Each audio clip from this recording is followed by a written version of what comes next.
अस्सलाम वालेकुम, कैसे हो फ्रेंड। आज मैं आपको बताऊंगा कि यूफोन सिम का कार्ड को किस तरह लोड करते हैं। अगर आपने कार्ड ख़रीदा है बाज़ार से, अगर आपको लोड करना नहीं आता है तो आज मैं आपको बताऊंगा कि किस तरह आपको लोड करना है और आपको कौन सा कोड यूज़ करना है। बहुत से बंदों को पता नहीं है, जब वो कार्ड ख़रीदते हैं उसको कार्ड का लोड करना नहीं आता है। तो आज मैं आपको बताऊंगा कि आपको कार्ड किस तरह लोड करना है अपने यूफोन सिम में। सबसे पहले आपको अपना मोबाइल का डायल बॉक्स ओपन करना है।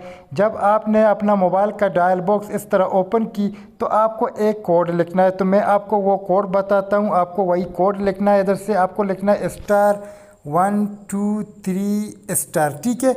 जब आप इस कोड को लिखते हो तो फिर आपको उस कार्ड के ऊपर एक नंबर दिया हुआ है, आपको वही नंबर इधर से ऐड करना है, ठीक है। जब आप नंबर को इधर से ऐड करते हैं तो फिर आखिर में आपको इधर ऐश लिखना है। जब आपने ऐश लिख ली तो फिर आपको इस डायल के ऑप्शन में क्लिक करना है, तो आपका कार्ड आपके यूफोन सिम में आसानी से लोड हो जाएगा।